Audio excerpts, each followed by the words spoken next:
marzo de 2023 queremos reivindicar las libertades sexuales y los derechos reproductivos de las mujeres.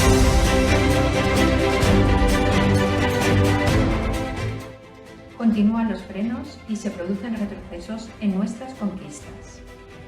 El derecho a decidir si llevar o no llevar adelante un embarazo.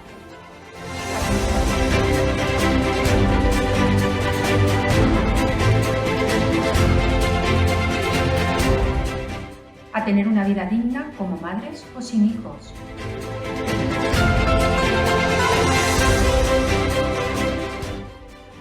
La libertad para mantener o no relaciones sexuales y de hacerlo fuera o dentro de normas sociales como el matrimonio.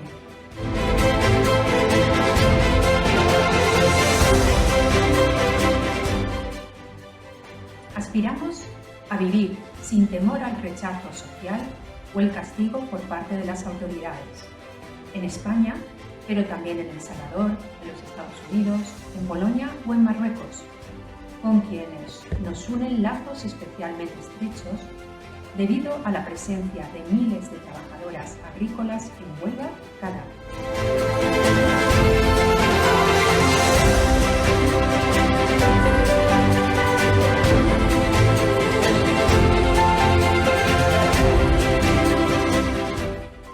Desde un feminismo ecosocial e internacionalista, nos sumamos a las reivindicaciones audibles o silenciosas de las mujeres en todo el mundo. Mi sexualidad, mi decisión.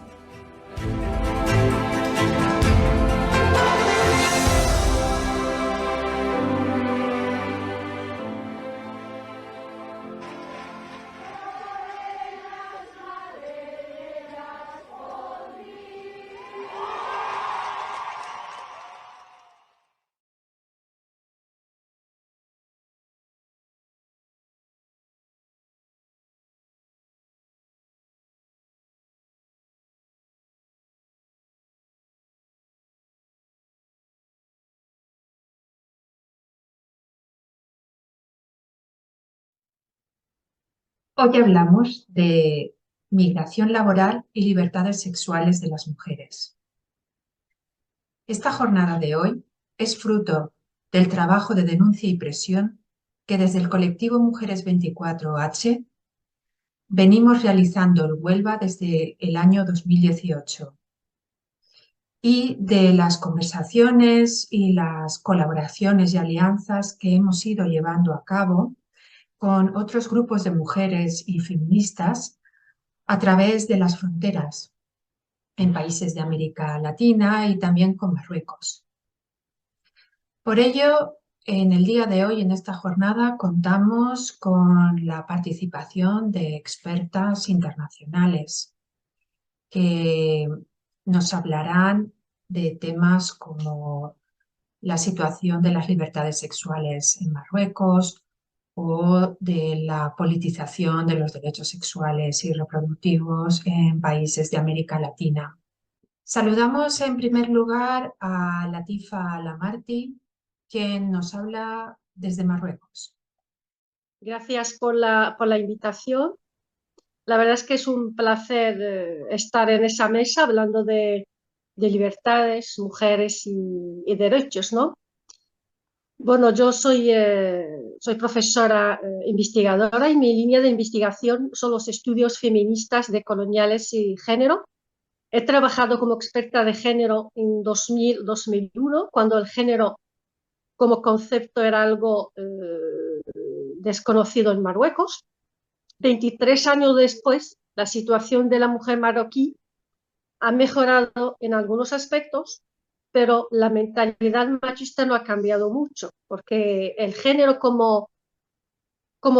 el género primero sigue siendo objeto de confusión y debate y todavía no se ha adoptado como enfoque y como herramienta de análisis y de cambio.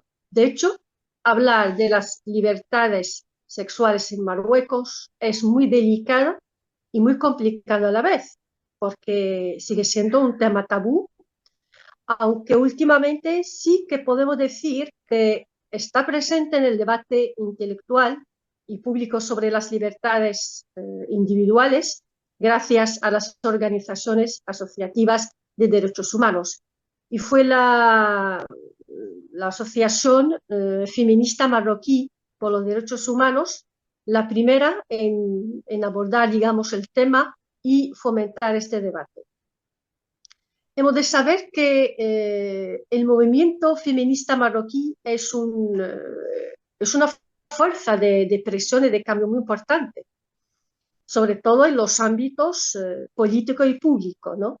Pues gracias a las movilizaciones de las feministas y de las asociaciones feministas, se abrieron debates importantes que llevaron a grandes cambios.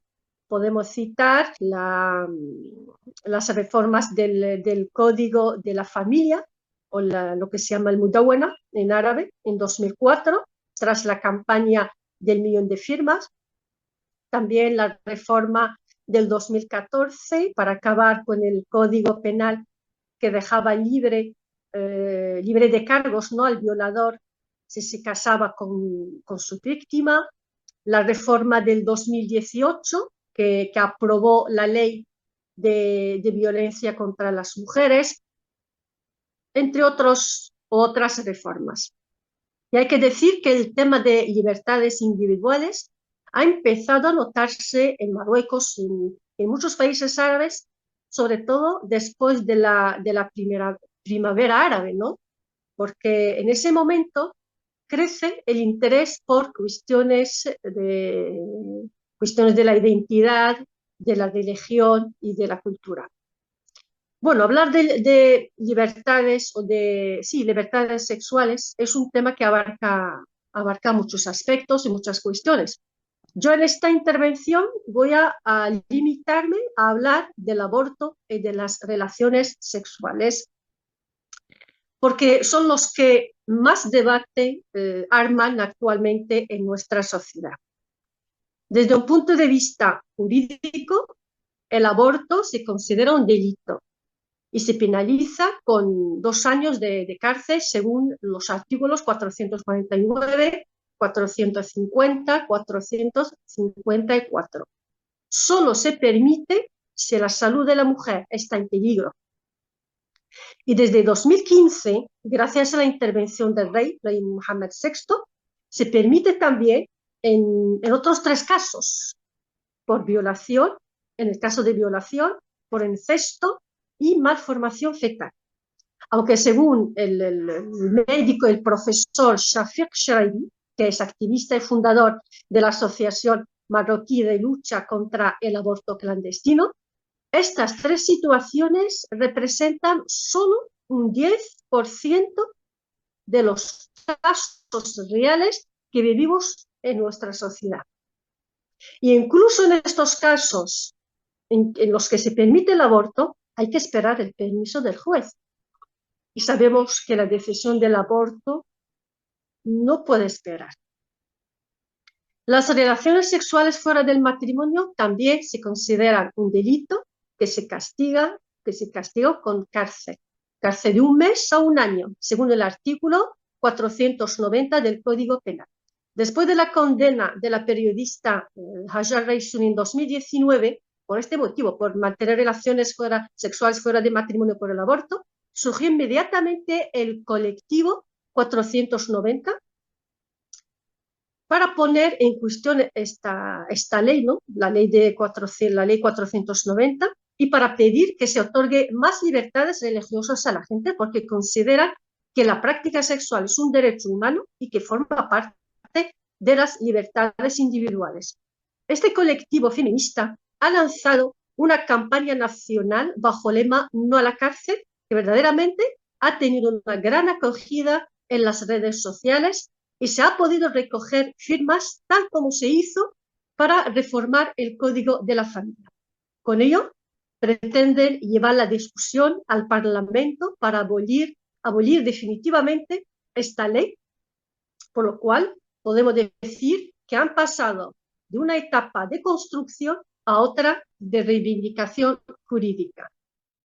La sociedad marroquí, que ha conocido muchos cambios, ¿no? Nada a ver cómo ha bajado la fecundidad de los 10 hijos por mujer en los años 60, 70, 80 a los 2 ahora, y hay una creciente demanda sexual inexistente antes.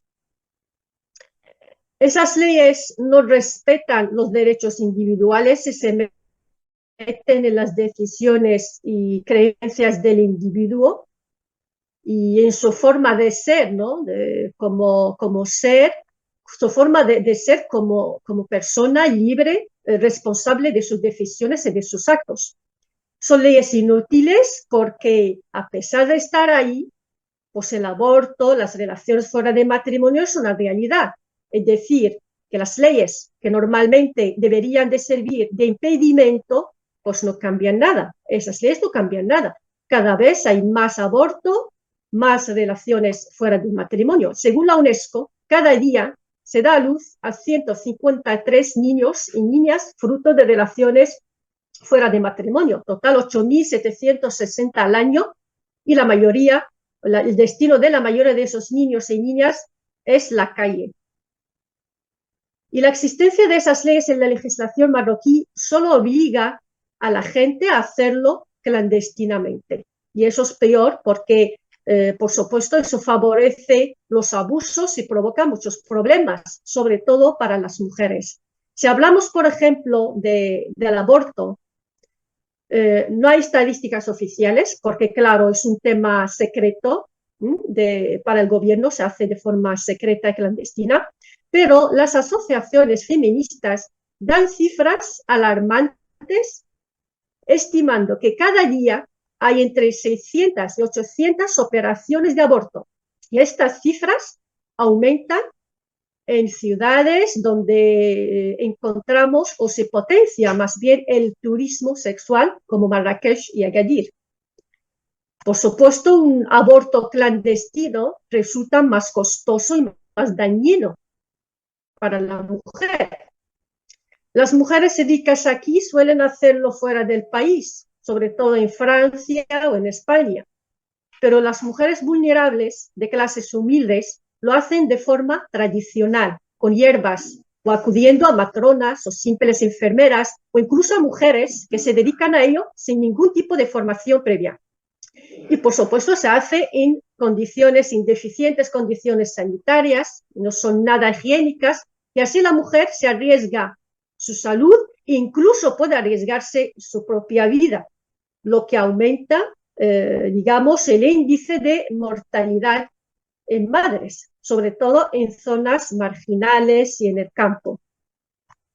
Es importante decir que si hay muchos abortos, o sea que una de las causas principales del aborto aquí en Marruecos se debe a que las mujeres temen ser juzgadas, repudiadas y despreciadas primero por su propio entorno familiar, conservador, y luego por toda la sociedad, una sociedad de escándalo que controla a la mujer y no le perdona nada. Pues cuando la mujer se queda embarazada, la sociedad la culpa a ella, le señala a ella como delincuente, ¿no?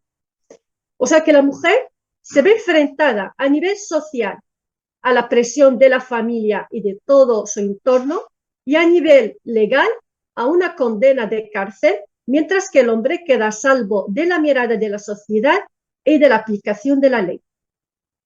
Por otra parte, nuestras ciudades están llenas de niños y niñas de la calle, que son la mayoría fruto de esos embarazos no deseados. Y eso supone un gran problema social.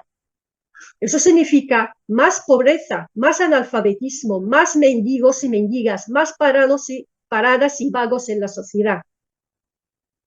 En cuanto a la ley 490, el colectivo afirma que dificulta la lucha contra la violencia de género, porque las mujeres no se atreven a denunciar ningún tipo de violencia ejercida sobre ellas por sus parejas.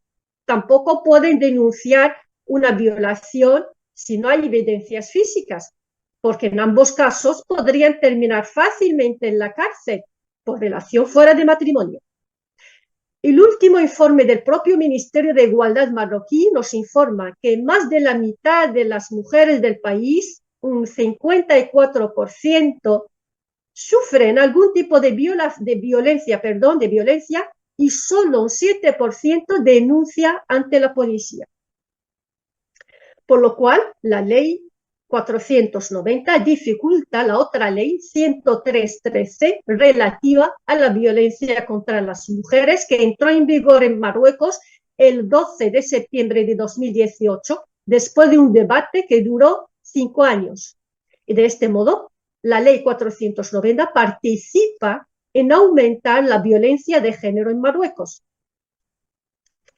Bien, dicho esto, podemos hablar de una cierta toma de conciencia de la necesidad de hacer reformas urgentes en lo que concierne a esas leyes y buscar soluciones en vez de seguir haciendo caso omiso. Pero al mismo tiempo hay una fuerte reticencia, porque claro, es un tema tabú, la sociedad marroquí es de carácter conservador, tiene su cultura, sus creencias, hay muchas personas con la mentalidad cerrada que no aceptan el cambio, por lo cual estamos ante, digamos, dos corrientes o posturas. Por supuesto, como suele ocurrir en todos los debates importantes, ¿no? Hay una postura liberal, moderna, que piensa el sexo como derecho humano y reivindica el cambio, y otra conservadora tradicional que se aferra a sus tradiciones y a sus creencias basadas esencialmente sobre preceptos religiosos. Esta postura piensa el sexo como sinónimo del matrimonio, por lo cual rechaza rotundamente la relación sexual fuera de esta institución considerada como único marco religioso legislativo por una relación sexual sana y protegida. O sea, que hay todo un debate intelectual, pero también social, religioso, muy intenso sobre si el sexo y la libertad relacionada al cuerpo es derecho natural del individuo o tiene que ver más bien con los valores éticos religiosos que tienen que condicionarla y determinarla, ¿no? Y en esta última postura el sexo se considera no es algo del individuo, sino de la sociedad. Queda claro, pues, después de lo dicho, que esas leyes perjudican más a las mujeres que a los hombres, y dentro del colectivo de las mujeres, las más perjudicadas son, por supuesto, las de clases humildes, las campesinas, las analfabetas. Siento decir que en Marruecos todavía se le considera a la mujer una menor de edad, vinculada siempre al hombre y necesitada de un tutor. E incluso cuando ella tiene la custodia de sus hijos y les mantiene, necesita siempre la autorización del padre de los hijos. Verdaderamente las leyes atan a la mujer, la controlan, le dificultan las cosas, mientras que en realidad las leyes están hechas para hacernos la vida más justa y fácil. La sociedad marroquí sigue siendo patriarcal, sigue siendo machista en su mentalidad, se le discrimina a la mujer siempre en nombre de religión, recorriendo a versículos y hadith que sin duda alguna fueron interpretados por hombres machistas, porque en realidad sabemos que el Islam es igualitario, ya que no existe la idea de raza, ni de género, ni de clase. No hay diferencia en cuanto a los derechos, no hay diferencia entre hombres y mujeres, blancos y negros, ricos y pobres. Todos somos hermanos y hermanas con los mismos derechos. O sea que existe la idea de la fraternidad, que es la esencia vivificadora de la comunidad islámica, al-Ummah. Y la historia del Islam la han hecho las mujeres, eso hay que decirlo. La primera persona que cree y que se convierta al Islam es una mujer. Permítame citar lo que dijo el escritor francés Marc Heralter en su libro Les femmes de l'Islam, Las mujeres del Islam. La naissance de l'Islam, c'est d'abord l'histoire d'une femme, Khadija, la première épouse du prophète. Traduzco. El nacimiento del Islam es primero la historia de una mujer, Khadija, la primera esposa del profeta. Además, eso es muy importante que saberlo y decirlo. En el Islam el ser humano es libre, es responsable de sus actos y decisiones, tanto celestiales como mundanas. Que cada persona asuma su responsabilidad ante Dios y su elección. Se respeta la vida privada del individuo, se respeta su intimidad y se considera haram, es decir, pecado, meterse en su vida y inspeccionarlo. Y es haram justamente para proteger la intimidad de las personas, por lo que es imposible probar una relación sexual fuera de matrimonio si no se inspecciona a la persona. Además, es algo que tiene que ver más bien con la creencia y la fe de las personas. El Islam respeta las creencias de cada uno. Según los valores islámicos, si una mujer, por ejemplo, queda o se queda embarazada fuera de matrimonio por cualquier motivo, pues no la juzgamos ni la denunciamos, sino que la ayudamos de forma discreta a solucionar ese problema. Eso es lo que se llama en el Islam satr, porque solo Dios sabe con qué intención se ha hecho este acto. Si la llevamos a la cárcel, no la llevamos a la cárcel, porque la cárcel va a destruir... perdón, un momento. La batería, por eso necesito batería. Entonces, decía que no la llevamos a la mujer a la cárcel, porque la cárcel va a destruir su vida y la del niño, de la niña que va a nacer. En este caso, la cárcel no es una solución, no sirve para nada. ¿Y qué pasa con los derechos de ese niño y niña fruto de ese embarazo no deseado? ¿Por qué no aplicar el artículo 32 de la... Un momento.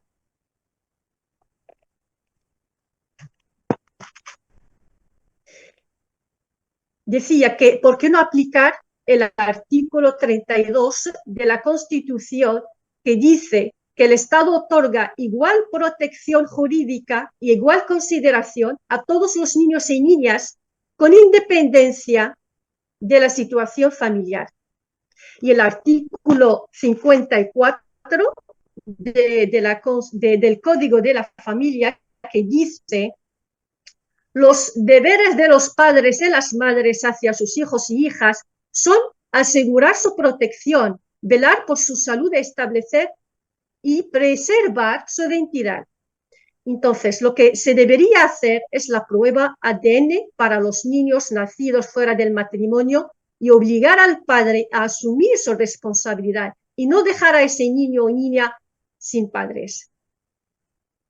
Entonces, las leyes que penalizan el aborto y el sexo fuera de matrimonio no responden a las nuevas perspectivas intelectuales, ni a las exigencias sociales, ni a los verdaderos valores islámicos. Es más, el Código Penal marroquí, establecido en 1962, no es más que una versión del Código Penal que lo había dictado el colonizador francés cuando Marruecos estaba todavía colonizado. Es decir, es un código colonial, hecho en contextos y circunstancias muy diferentes de las que existen ahora y con la mentalidad de intenciones coloniales que no saben nada de la verdadera esencia del Islam, creando un Islam fundamentalista que evidentemente le ha convenido perfectamente al orden capitalista, neocolonial, patriarcal, dominante hasta el momento. Desgraciadamente, esas leyes no responden a la imagen de un Marruecos libre, abierto, moderado, que cree en los derechos humanos y las libertades individuales, como lo ha demostrado firmando muchos convenios internacionales de derechos humanos. Por lo cual, se hace necesario repensarlas y pensar otras alternativas, porque no queremos mujeres en la cárcel, ni muertes, ni suicidios, ni niños abandonados, ni niñas abandonadas que crecen en la calle mendigando y convirtiéndose en delincuentes. Evidentemente no es eso lo que quiere Marruecos, ni ningún otro país. Si volvemos al aborto, digo, es cuestión de salud, por lo cual es el Código de Salud que debería regularlo, porque la salud prima y la ley que penaliza el aborto simplemente no respeta la salud reproductiva de las mujeres.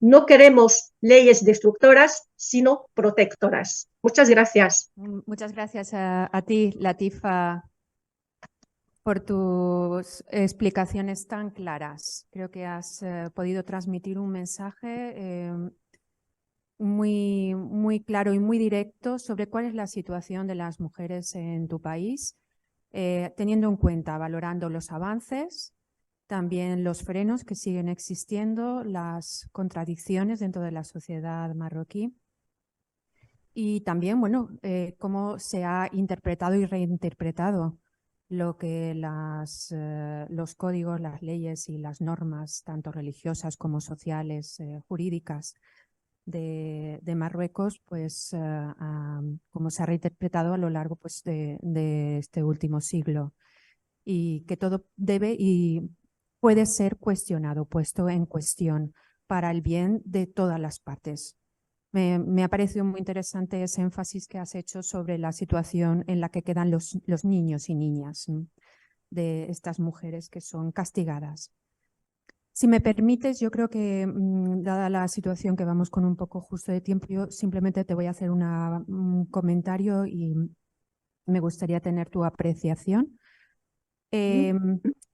Esta situación de vulneración y de vulnerabilidad en la que viven las mujeres que se quedan embarazadas fuera del matrimonio, pues la hemos podido observar aquí en Huelva, que es un lugar de acogida o de recepción de miles de trabajadoras marroquíes cada año para la recogida de la fresa.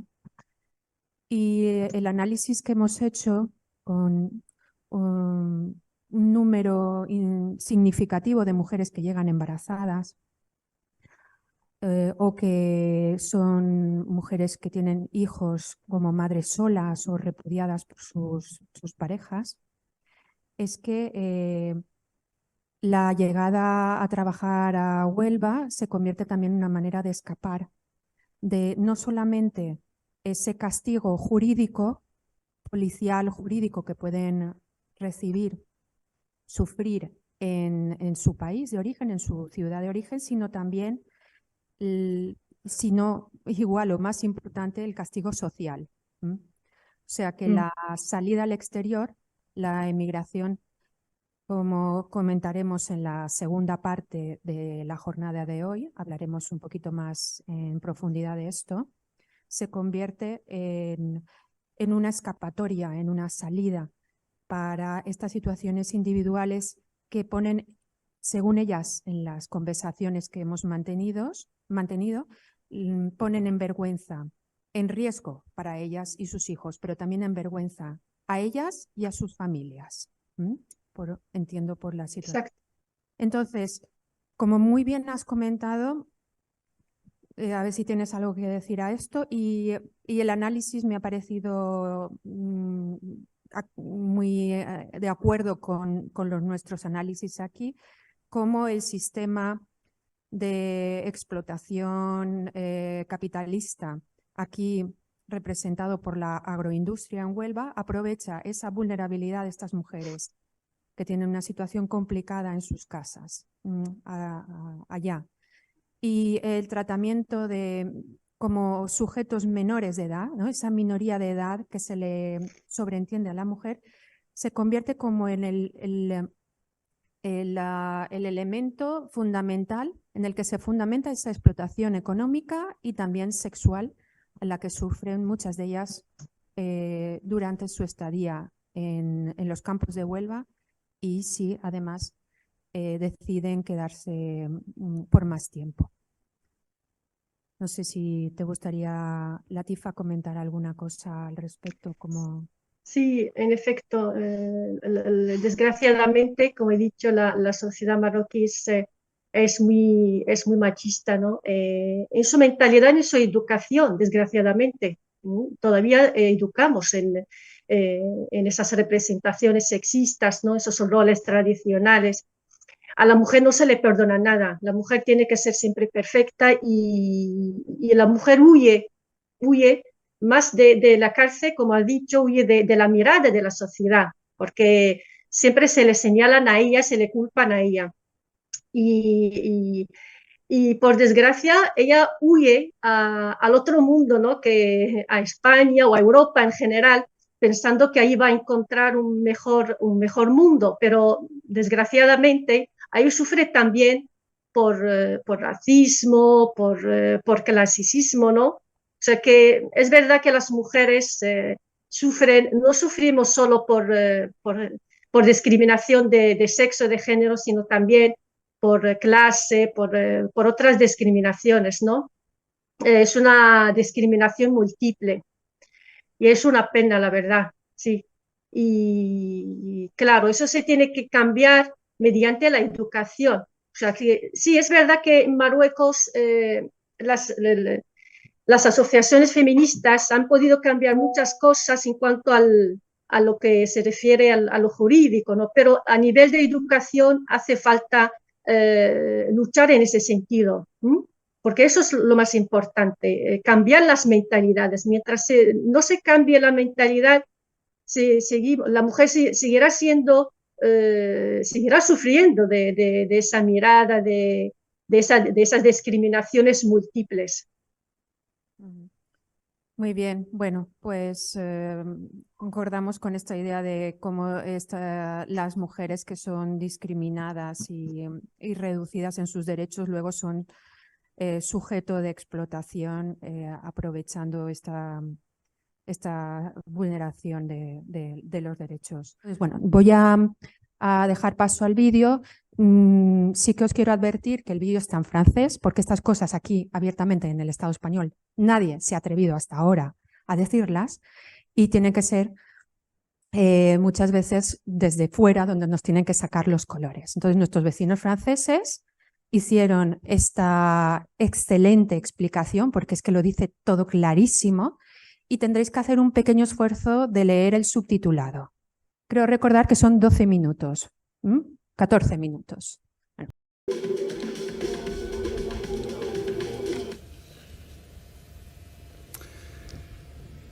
Lorsque son frère la menaçait de mort par vidéo, Aïcha a naturellement eu peur. Mais le jour où son fils de 3 ans lui a dit au téléphone « Tu n'es pas ma mère », Aïcha a immédiatement tout regretté. Regretté d'avoir quitté le Maroc pour tenter d'aider sa famille, regretté de ne pas avoir su endurer en silence les mauvais traitements, la faim, la fatigue, regretté surtout d'avoir cru un instant que les autorités espagnoles pourraient lui venir en aide. Mesdames, messieurs, il faut que vous m'écoutiez. Oui, il faut que vous m'écoutiez car l'histoire d'Aïcha et de ses 9 compagnes d'infortune ne vous est pas étrangère. Si, comme des millions d'Européens, il vous arrive de consommer ce que les Espagnols appellent l'or rouge. Lorsqu'en 2018, Aïcha a appris que le gouvernement marocain recherchait des femmes entre 20 et 45 ans pour participer à la cueillette des fraises, elle a pensé à un don du ciel. Elle, ses 2 enfants en bas âge et son mari étaient désespérés, en manque d'argent, d'autant plus qu'Aïcha se savait enceinte. Elle s'est alors présentée dans une agence locale de recrutement pour y passer les sélections et a finalement obtenu le très convoité ticket vert, billet de sortie vers l'Europe. Mais avant de rejoindre l'Espagne, Aïcha a dû emprunter une petite fortune, 700 €, pour payer son visa, son transport, se procurer des bottes en caoutchouc ainsi que des gants de protection. Une fois arrivée sur l'exploitation agricole située dans la région de Huelva, quelle ne fut pas sa déception. Le logement, un container sale, à peine aménagé où s'entassent plusieurs ouvrières comme elle. La nourriture, en faible quantité, il faut payer ou fouiller dans les poubelles pour en obtenir davantage. Le travail, épuisant. Aïcha s'affaire plus de 12 heures par jour dans une serre en plastique surchauffée où l'on pulvérise des pesticides. Elle ne prend jamais de pause. Et si elle se risque à aller aux toilettes durant ses heures de travail, elle reçoit une pénalité sur son salaire. Le propriétaire de l'exploitation lui a même demandé de retirer ses gants de protection. au motif qu'ils abîmeraient les fraises. Depuis lors, chaque fraise attaque un peu plus la chair des mains nues d'Aïcha. Ses conditions de vie et de travail sont détestables, déplorables, elles sont même inhumaines, mais elles paraissent presque anecdotiques à côté de la menace constante qui pèse sur Aïcha et l'enfant qu'elle porte au sein de cette exploitation agricole. Dès son arrivée, le propriétaire lui a proposé un pacte de survie, de meilleures conditions de vie et de travail, en échange de faveurs sexuelles. Aïcha a tout simplement dit non. Alors, le harcèlement s'est intensifié. Et comme pour la punir de son courage, le propriétaire l'a forcée à travailler plus durement encore. Bien entendu, Aïcha a songé à quitter l'exploitation et à rentrer chez elle, bien entendu, mais qu'auraient pensé ses proches en la voyant revenir seule et sans l'argent espéré? Comment aurait-elle pu d'ailleurs rentrer chez elle sans son passeport confisqué à son arrivée? Par un soir de mai, alors qu'Aïcha a regagné son dortoir après le travail, le propriétaire s'est jeté sur elle, l'a agrippée par les vêtements et a tenté de la violer. Pensant pouvoir le dissuader, Aïcha a crié en arabe qu'elle était enceinte. Mais cela ne l'a pas dissuadée, non, au contraire. En matière de langue étrangère, le propriétaire ne pratique que celle des poings. Alors Aïcha s'est débattue, donnant des coups à l'aveugle, se servant de ses mains engourdies par le travail. En vain. Aïcha n'a dû son salut qu'à la présence d'ouvrières qui, alertées par ses cris, se sont interposées avant qu'il ne soit trop tard. Malheureusement, toutes les femmes de l'exploitation n'ont pas eu cette chance. Plusieurs ont été violées, d'autres ont été forcées de se prostituer avec les hommes qui rôdaient chaque soir aux abords de l'exploitation. Nombreuses sont celles qui ont menacé de porter plainte aux autorités espagnoles. Des autocars sont immédiatement venus les chercher pour les expulser vers le Maroc. Après 6 semaines à travailler et à vivre dans ces conditions, Aïcha et 9 autres ouvrières ont finalement décidé d'escalader la clôture grillagée et de s'enfuir. Où? Elles l'ignoraient. Leur unique but était d'atteindre la première ville qu'elles trouveraient pour y demander de l'aide. En théorie, une telle démarche devait avoir des chances d'aboutir dans un état de droit comme l'Espagne. En effet, l'Espagne a ratifié en 2014 la Convention d'Istanbul qui vise à prévenir et à lutter contre la violence commise à l'égard des femmes, celle-là même qui oblige les États signataires à prévoir des mécanismes de soutien aux victimes en matière de conseil juridique, d'assistance psychologique et financière, de logement. Par ailleurs, l'Espagne a ratifié en 1979 la Convention européenne des droits de l'homme, qui interdit le travail forcé, consacre la liberté de chacun et garantit le droit à un procès équitable devant un tribunal indépendant et impartial.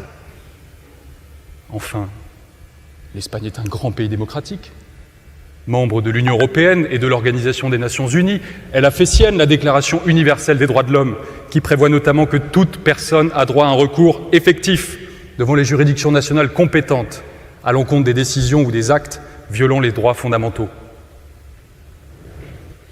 Pourtant, malgré cet arsenal juridique, c'est en cherchant du secours auprès des autorités espagnoles que le sort d'Aïcha et de ses compagnes a réellement basculé. Nous pensions qu'en allant trouver la police, nous obtiendrions justice, que nous serions payés et que les agressions cesseraient. Mais nous avons été abandonnés et livrés à nous-mêmes, témoigne l'une d'entre elles. Ni les services de police, ni ceux de la justice n'ont pris au sérieux leur désarroi. Pire, les autorités locales ont délibérément fait obstruction à la bonne application des procédures. La police a attendu près d'1 an avant d'entamer réellement des investigations. Et elle a refusé d'appliquer les protocoles existants en matière de lutte contre la traite des êtres humains. Cette décision totalement incompréhensible a notamment eu pour effet de priver Aïcha de la possibilité d'étendre son visa, de sorte qu'elle s'est rapidement retrouvée en situation irrégulière sur le sol espagnol, sans logement et dans l'impossibilité de travailler. Le tribunal de La Palma, parlons-en, en 2019, a bafoué ses droits les plus élémentaires. Pas de traducteur lors de ses auditions avec le juge. Pas de protection de son identité tout au long de la procédure. Pas de délai suffisant pour lui permettre de rassembler les preuves nécessaires. Le juge a même refusé d'inclure au dossier la traduction de la plainte originelle rédigée en arabe. Dans ces circonstances, la conséquence était presque inévitable. Le tribunal a refusé de retenir les qualifications de traite d'êtres humains, de tentative de viol et d'agression sexuelle. Il n'a retenu que celle de harcèlement. Cette parodie de justice à laquelle assiste encore aujourd'hui Aïcha, c'est le procès de Kafka et l'étranger de Camus réunis. Oui, Kafka, car Aïcha ne comprend pas la rudesse, l'opacité de cette justice. Et Camus, parce qu'Aïcha, comme Meursault, se sent exclue de ce procès dont elle est pourtant à l'origine. Personne ne l'écoute, personne ne la considère, personne ne la croit. Elle, qui se savait victime, se sentirait désormais presque coupable. Alors, j'entends déjà les esprits cyniques soutenir que personne n'a obligé Aïcha et toutes les autres à quitter leur famille, à quitter leur pays, que ces exploitations agricoles ne sont peut-être pas des modèles en matière de conditions de travail, mais qu'après tout, le salaire qu'on y gagne y est 5 fois supérieur à celui qu'on peut espérer au Maroc, que les conditions des femmes dans les champs andalous ne sont pas nécessairement pires que la condition de la femme dans les champs marocains. Cela n'excuse rien et cela n'atténue rien. La liste des prétextes pourrait se poursuivre encore longtemps, qu'elle ne serait pas assez longue pour masquer la faute de l'État espagnol et la faute de l'Union européenne à travers lui. Car la violation des droits fondamentaux d'Aïcha a été rendue possible par un choix politique, diplomatique, plus exactement par un accord commercial conclu en 2001 entre le Maroc et l'Espagne. Cet accord commercial a organisé une immigration légale, c'est vrai, temporaire, contrôlée entre les deux États, par la mise en place de ce que l'on nomme les contrats en origine. Le système des contrats en origine est très simple. L'Espagne a besoin d'une main-d'œuvre abondante, peu chère et docile surtout, pour travailler dans les champs de fraises. Le Maroc dispose quant à lui d'une population jeune et prête à travailler dur pour s'en sortir. La difficulté est que l'économie espagnole n'a besoin de cette main-d'œuvre que 3 à 4 mois par an, pas davantage. C'est là qu'interviennent les contrats en origine. Pour s'assurer du retour des ouvriers agricoles dans leur pays d'origine à l'issue de la récolte, l'Espagne n'accepte sur son sol qu'une certaine frange de la population marocaine, soigneusement sélectionnée sur des critères qui privilégient la précarité et la fragilité. Ainsi, seules des femmes, analphabètes, originaires de régions rurales et mères d'enfants en bas âge peuvent candidater au programme. Ni les hommes, ni les mères d'adolescents ou de jeunes adultes ne le peuvent. Nous sommes donc ici confrontés à une triple discrimination étatique fondée sur la nationalité, sur le sexe et sur l'origine sociale, dont la principale conséquence est de placer volontairement des femmes immigrées dans une situation d'extrême fragilité face à des employeurs conscients de leur pouvoir de domination. Les termes de cet accord commercial discriminatoire portent en eux les germes des multiples violations des droits fondamentaux dont sont victimes sur place les ouvrières.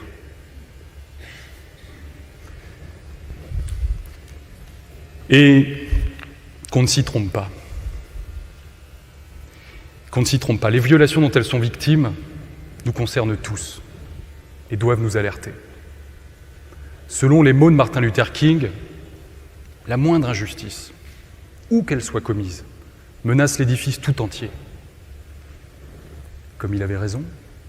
Comment d'ailleurs ne pas établir un parallèle entre, d'un côté, les difficultés rencontrées par Aïcha pour obtenir l'exacte qualification juridique des faits qu'elle a subis, et de l'autre, les millions de femmes espagnoles descendues dans les rues le 8 mars 2018 pour dénoncer les trop faibles peines prononcées en matière de viol. Si nous ne sommes pas capables d'accueillir dignement des travailleurs venus exercer chez nous des tâches que nous ne voulons plus réaliser. Quelle légitimité avons-nous pour dispenser des leçons de morale au reste du monde? Si nous choisissons à dessein les plus vulnérables, non pas pour qu'ils s'épanouissent ici, mais pour être sûrs qu'ils retournent là-bas, où est notre légitimité?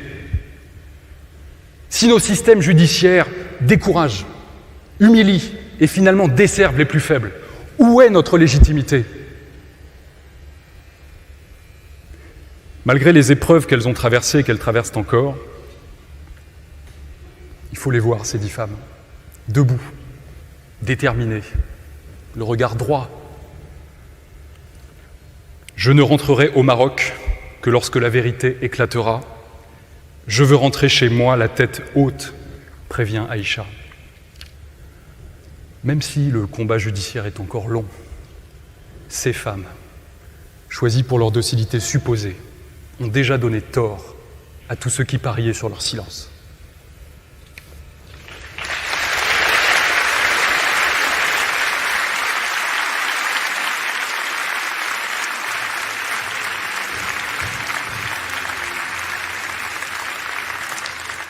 Solo para finalizar ya, este caso que ha comentado el presentador, la persona que expone es totalmente real, lo habréis reconocido, vamos, todos lo reconocemos aquí en Huelva y pues lamentablemente no es la excepción.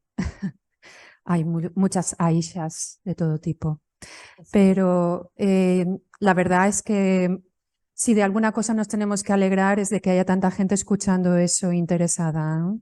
Cosa que aquí, por aquello de no ensuciar no darle mala imagen al sector, pues no se atreven y entorpecen la organización de cualquier tipo de jornada o evento que se realice en el que se pueda debatir estas cuestiones. Esto es lo realmente lamentable. Bueno, pues seguiremos hablando de estos temas. Habrán otras jornadas, pero sobre todo lo que esperamos es que haya mucha más lucha, mucho más trabajo que hacer de manera organizada, como creo que aquí hemos dejado patente, que hay que trabajar de manera organizada.